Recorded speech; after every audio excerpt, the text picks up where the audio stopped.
Do you recognize it now? Oh, this is that thing the master liked. The servant informed them that the master had eaten it all the time. It could not possibly be poisoned. The servant's mistress evidently trusted him, and he did not appear to be lying. You heard the man. Hurry up and go home, the younger brother snapped. He had been watching Maomao at work for some time now. He seemed to be fixated on the jar she was investigating. Yes, of course, Maomao said, putting the jar back where she found it.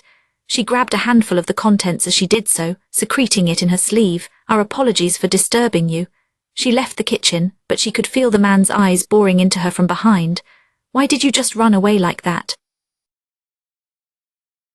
You hardly even objected, the young military man said to Maomao as they rode home in their carriage. She was surprised he was willing to start the conversation. Oh, I hardly think I ran away. Maomao took a bit of salted seaweed from her sleeve and placed it carefully in a handkerchief. The salt on her sleeve was unpleasant, but the young man would likely be bothered if she tried to shake it off immediately. This is strange, she said. It is a bit early in the year to harvest this seaweed. But I don't think a salt-cured piece from last year would have lasted this long. No, this ingredient was well outside its season. That leads me to think it wasn't harvested around here. Maomao went on to say that maybe it was obtained from the south somewhere, through trade for example. You wouldn't happen to know where such a thing might come from, would you? The young man's eyes widened. He seemed to understand what she was asking. That just left Maomao's own task to attend to. The next day, at her request, Gaoshan arranged a kitchen for her to use. It was in one of the bureaucratic offices of the outer court, and the office included accommodations for someone to stay overnight. Maomao had prepared everything the night before. Now she started to cook. Though cook might be a strong word, she was only steeping the seaweed in some water to get the salt off. The process was simple enough. However, things being as they were, she thought it would be better not to use the kitchen in Jinshi's building. That is why she asked for a different one. 2 plates sat in front of her, holding her preparation. She had divided the seaweed she had stolen into 2 portions and soaked them in water. Now they were a rich, deep green. Gaoshan and the official who had consulted him about this case were also before her. The young soldier from the day before was there too, and Jinshi was there for some reason. Maomao thought Suhyun would likely scold her again for being a rubberneck. The soldier said, I discovered you were right. The seaweed had been imported from the south. I tried asking the manservant we met about it. He said that indeed, the seaweed was never eaten in winter. I asked the other servants as well, and the answers were all about the same. The stranger in the room, the man who had consulted Gaoshan about the incident, shook his head. I already spoke to the cook about it. He says it is the same kind of seaweed he always uses. He swears it cannot be poisonous. In fact, Maomao agreed it was the same kind of seaweed, but there was a difference. One of them may yet be poisonous, she said. She picked up a piece of seaweed with a pair of chopsticks from its plate. Tell me, do people in the south normally eat this kind of seaweed? Or could it be that a gourmand official imported dried samples from the plant's native land, thinking there might be money to be made? And what would be the problem if he had? Jinshi asked. Today he did not have any of the loose, almost informal quality he had sometimes demonstrated recently. Perhaps it was because other people were present. Gaoshan looked as serene as ever, but the other 2 officials seemed somewhat uncomfortable in the presence of the radiant eunuch. Maomao twiddled the chopsticks playfully as she replied, there are ways to make a poison not poisonous. There were several, in fact. Eels, for instance, were normally poisonous. However, if one drained the blood and heated them enough, they became edible. To take another example, this particular kind of seaweed, Maomao recalled, had to be cured with quicklime. One of the 2 pieces before them was treated with quicklime. The other piece was not. Maomao was holding the piece of food with her chopsticks. She had steeped it in a quicklime solution overnight. She took a big bite, which distressed the people watching. They crowded around and fussed over her. I will be fine, I think, Maomao said. She only knew the theory, truthfully. She wasn't sure if steeping it overnight would be enough to neutralize the poison. This was another important test for her. You think so? Jinshi demanded. Oh, calm down, I have an emetic right here. She showed them the pouch of herbal medicine hanging around her neck. "Aren't we a little overconfident?" Jinchi snapped. A moment later, Gaoshan had Maomao in a bear hug from behind. Her master forced the medicine down her throat. She ended her demonstration by vomiting in front of 4 important men. Lovely. What a thing to do to a young woman who had yet even to be married. Worse, the medicine induced vomiting because of its awful flavor. It was a poor chaser for the seaweed. Here I was trying to prove that seaweed was safe, Maomao thought. She wiped away the stomach juices, composed herself, and then said, "Here is the question as I see it. Who suggested the idea to the tradesman to import this salted seaweed? The merchant had gone to a foreign land, a place where there was no custom of consuming this plant, simply in order to obtain it. He was likely aware of the potential danger. The man who fell into a coma from it could be said to have reaped what he sowed. But what if something else was happening? What if the possibility of poison had been well accounted for? Here I go, speculating again. There had been a similar case 10 years before. Did it perhaps give someone a hint or some inspiration? Maomao had no way of knowing if the two things were truly connected. However, regarding the current case, she trusted her intuition. Everyone in the room with her was intelligent. She doubted she needed to say anything more, and she did not intend to. Maomao was a person of such minor consequence. She had no desire to ponder anyone's particular guilt. "I see." Gaoshan nodded slowly, evidently comprehending what Maomao was driving at. She let out a relieved breath, then grabbed the seaweed in front of her and ate it this time from the other plate. And thus, for the second time that day, Maomao was induced to retch by a pale-faced Jinchi and his companions. The culprit turned out to be the younger brother of the comatose bureaucrat. Once they found out where he'd purchased the seaweed, he could hardly confess fast enough. Maomao had been right to be suspicious of how he had been watching her in the kitchen. He could have simply told them there was something he did not want them to see. His story was a common one. When the elder son was alive and well, the younger son was often forgotten. Maomao and the others were almost disappointed to discover such a comically prosaic motive. However, a problem remained. The man had been willing to commit murder over this simple grievance, but how had he learned about the poisonous seaweed? He said a customer at his favorite bar had mentioned it during a conversation. At the time, neither Maomao nor anyone else knew if this was just chance, or if something more was happening. Maomao was cleaning up, and she complained to herself that she had not gotten to eat the toxic seaweed. But it was no use crying over spilled milk or regurgitated seaweed, so she determined to think about something else. I wonder what I will use my precious new ingredient for. The bizarre herb sprouting from a bug danced in her head. Just as it threatened to take over her every thought, she shook her head. She had to stay focused. She was on the job, but she could not keep herself from grinning at the thought of that disgusting dried insect. A greyish mushroom was popping out of it. She was overjoyed just thinking about the possibilities. Maybe she would make a medicinal wine out of it, or turn it into pills. The overweening happiness caused her, to her chagrin, to greet the master of the room with a giant smile on her face. The moment she registered Jinchi and the shocked look he was giving her, Maomao dropped her eyes to the ground. She thought that wasn't very appealing. Slowly and uncomfortably she looked up. She discovered Jinchi was suddenly beating his head against a pillar. It made a clacking sound like a woodpecker. The noise brought Gaoshan and Suhin running. Gaoshan seemed to be fixing Maomao with a glare. "It wasn't my fault," Maomao protested wordlessly. "Your master is wrong in the head." She was pouting silently, but all she actually said to them was, "Welcome back." She could at least act polite.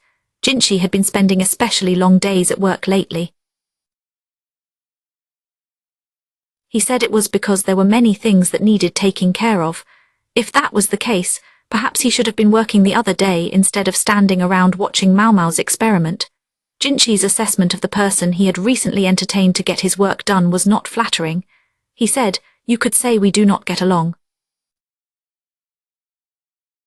Or at the very least there is a stark difference of opinion." Now he sighed as he accepted fruit wine from Suhin. Everyone in the room had a well-developed tolerance for Jinchi, so it did not affect them. But if some girl had happened to see him like this, she might have fainted on the spot. A most troublesome eunuch indeed. So there was someone who could successfully have a different opinion from Jinchi. That was impressive in its own right. There are some people even I can't deal with easily, Jinchi said. The person in question was evidently a high-ranking military official. He was a man of sharp intellect, but had an unorthodox character. He was a meticulous critic. He brought visitors to people's offices and would often barge in. He challenged them to a game of shogi, distracted them with simple banter, and otherwise delayed paperwork from being stamped for as long as possible. On this occasion, Jinchi was his target. Jinchi had found himself obliged to entertain the man for a good 2 hours each day. This meant he had to make up the time later. Maomao's face contorted. She asked what old hermit would waste his time like that. Old hermit? He is only just past 40. The worst part is he gets his work done before he comes to bother me. A 40-something eccentric, highly ranked military officer. These particular characteristics rang a bell with Maomao. She had the distinct feeling that recalling exactly why would bring nothing good, so she decided to forget about it instead. Unfortunately, forgetting wasn't likely to make her bad feeling any less accurate. Jinchi said, "I believe the matter you were concerned with has already been approved." He brought his nymph-like smile to bear on his uninvited guest. It took a genuine effort not to scowl. "Yes, sure it has," she said, "but flower viewing is just so hard in the winter." Jinchi thought this would be the next best thing. He was confronted by a middle-aged man with an unshaven face and a monocle. The man seemed to be a loiterer.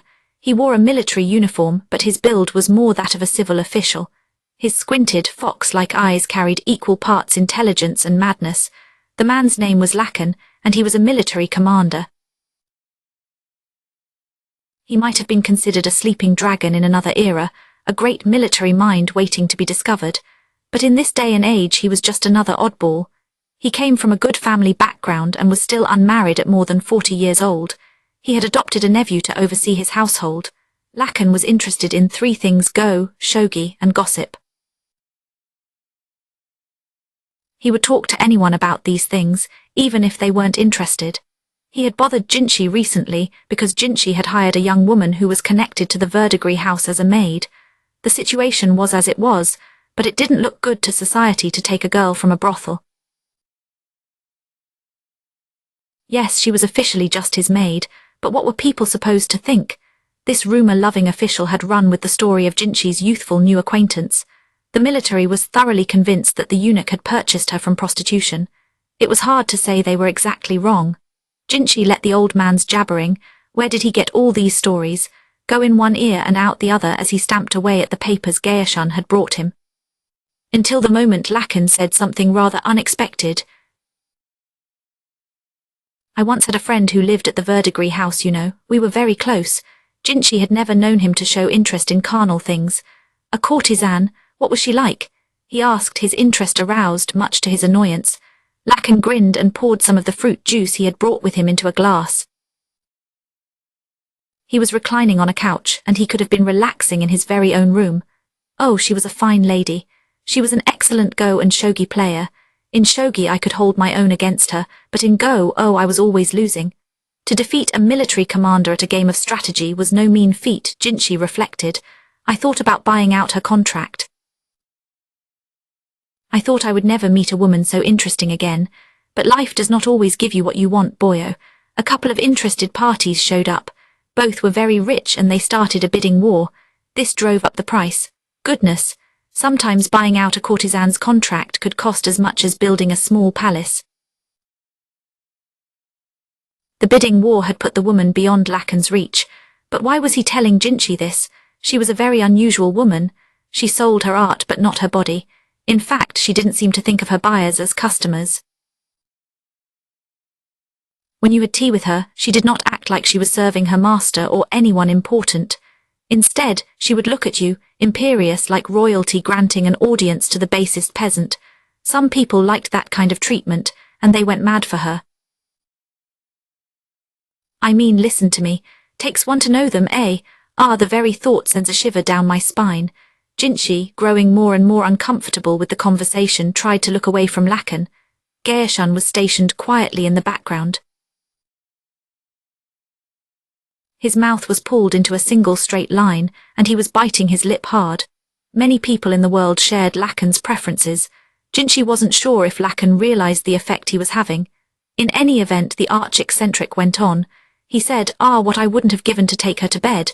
His leering grin betrayed a hint of madness.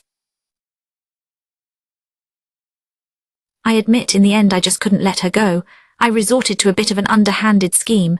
To put it simply, if she was too expensive for me to afford, all I had to do was make her cheaper. He paused thoughtfully, shave off the premium as it were. Behind his monocle, Lacan's fox-like eye was sparkling. Aren't you curious about what I did? Jinchi found himself drawn into Lacan's story. This was what made the man so fearsome. We have come this far. I suppose it would be a waste not to at least hear the end of your tale. Jinchi suddenly realized his tone had become chilly. Lacan smirked at him. Don't be in such a hurry, boyo. I have a little favor to ask first. He laced his fingers together and stretched mightily. And what might that be? The serving girl you got in recently, I hear she is quite an interesting specimen. Jinchi was on the cusp of letting out a sigh of exasperation. This again. But what Lacan said next caught him by surprise. He said she has a knack for solving mysteries. Lacan did not miss the flinch this provoked from Jinchi. He went on to say he has a friend. This friend is a metalworker who used to produce pieces for the palace. He died some time ago, you see.